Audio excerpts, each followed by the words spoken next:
Senhor Presidente, senhoras e senhores deputados, os projetos que foram hoje aqui apresentados não devem surpreender ninguém. Bloco de Esquerda e PCP sempre vestiram a pele de fervorosos defensores da abolição das portagens, honra-lhes seja feita. Já o PS, pai fundador da introdução de portagens nas ex-escuta em 2010, veio navegando com ambiguidade em sucessivas campanhas eleitorais entre a abolição e a redução de 50%. O que surpreende não é o que propõem. O que surpreende é, sim, o que não fizeram em 8 longos anos de governação. Nos primeiros 4, entre 2015 e 2019, PS, Bloco de Esquerda e PCP celebraram um acordo escrito e nesse documento orientador nem uma linha sobre portagens constava. Todas as promessas foram convenientemente omitidas. Por isso deu-se a estranha aritmética.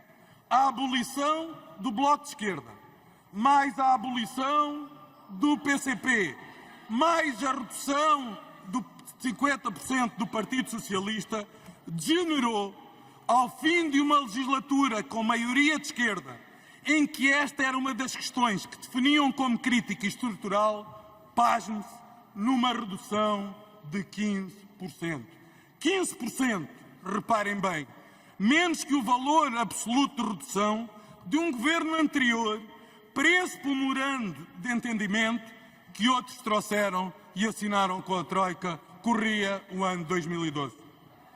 Mas o PS não se ficou por aqui na sua luta contra as portagens, nem pensar. Na legislatura seguinte, o PS votou contra uma proposta de redução de 50% das portagens apresentada pelo PSD no orçamento para 2021, proposta que veio a ser aprovada porque o PS, à época, se encontrava em minoria e os demais partidos se juntaram para fazer dessa proposta lei. Atente-se, o PS votou contra. Apodou a aprovação dessa redução de coligação negativa e afirmou, cito, trata-se de uma decisão de 1.500 milhões de euros, é uma irresponsabilidade financeira, uma despesa brutal, dizia o secretário de Estado, João Nuno Mendes. Mas o PS não se ficou por aqui na luta contra as portagens, nem pensar. Votar contra era pouco. O governo PS ameaçou recorrer ao Tribunal Constitucional para travar a redução das portagens, refugiando-se no entendimento de que a definição de descontos e isenções seria competência reservada do governo e que a Assembleia da República praticava uma ilegalidade ao legislar sobre a matéria. Fê-lo então pela voz da ministra Ana Abrunhosa, que é hoje, paradoxalmente, a terceira subscritora do projeto do Partido Socialista, que visa precisamente definir o regime de isenções e descontos de portagens. Lá se foi a ilegalidade, lá se foi o recurso ao Tribunal Constitucional. Mas há mais. O PS, não satisfeito, não parou nesta longa luta contra as portagens, não senhor. Escutem bem, como o governo PS não queria aplicar o desconto de 50%, recorreu a uma artimanha para barrar a redução, fazendo de conta que cumpria, sem, no entanto, cumprir.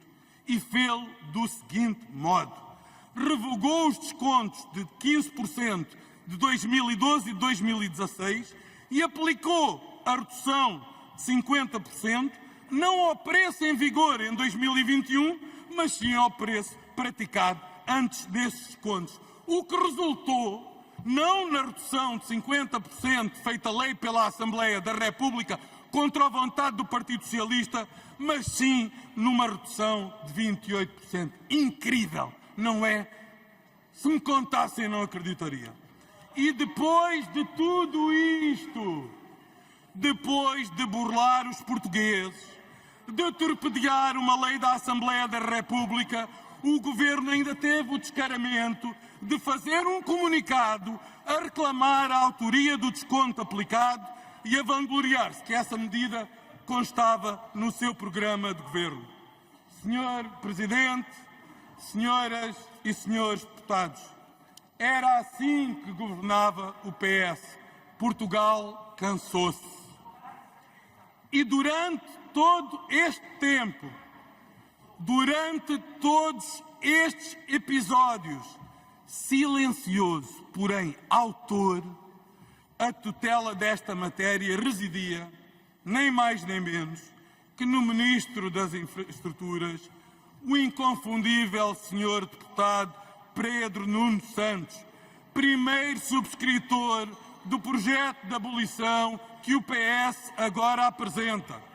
O governo PS, no dia 24 de outubro de 2023, assegurava, pela voz da ministra Ana Brunhosa, e passo a citar: não temos condições políticas, nem geopolíticas, nem de outro nível para continuar a reduzir muitas portagens. Isso tem de ficar claro, rematava de forma categórica. E quando nas semanas seguintes, por fim, decidiram cumprir a lei da Assembleia da República, anunciaram prontamente uma subida do IUC para compensar a perda de receita. Subida essa que só não está em vigor em virtude do sobressalto cívico dos portugueses e da aproximação vertiginosa de eleições. Que coerência tem o PS, senhoras e senhores deputados?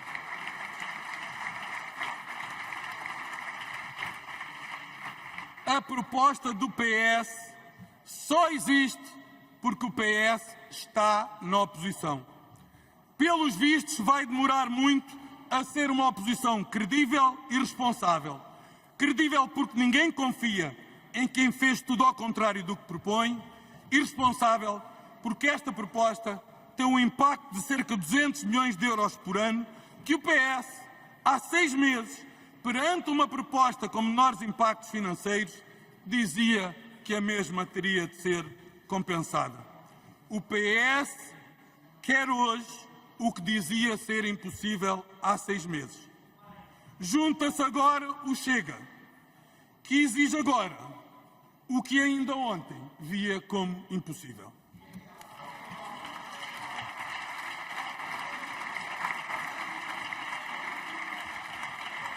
Senhor Presidente, senhoras e senhores deputados, a nossa proposta... Senhores deputados, Obrigado, senhor. senhores deputados, permitam que o orador possa terminar para depois haver os pedidos de esclarecimento à intervenção.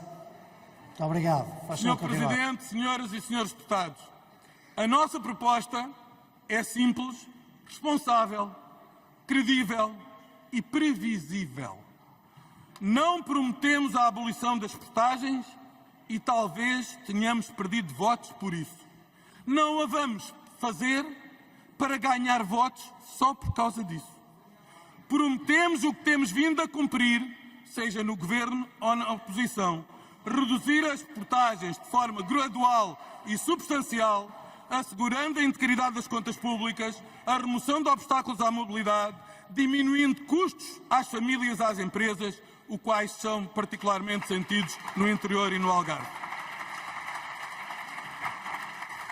Conforme os contratos de concessão se vão encaminhando para o fim e os encargos devido às concessionárias diminuam, é possível fazer reduções graduais e substanciais que tenham impactos marginais nas contas públicas.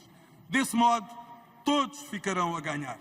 Mas desejamos que o Governo faça mais. Faça o que ainda não foi feito. Alargue a redução de portagens às grandes áreas metropolitanas de Lisboa e Porto, nos casos de vias subutilizadas que podem ter impacto positivo no descongestionamento de tráfego nos grandes centros urbanos. Queremos um sistema integrado que respeite o princípio do utilizador-pagador, que discrimine positivamente os territórios com menor densidade populacional e escassa oferta de transportes públicos, mas que seja, paralelamente, ambiental e financeiramente sustentável e justo. Rejeitamos hipocrisias, rejeitamos mentiras, rejeitamos ilusões. Muito obrigado.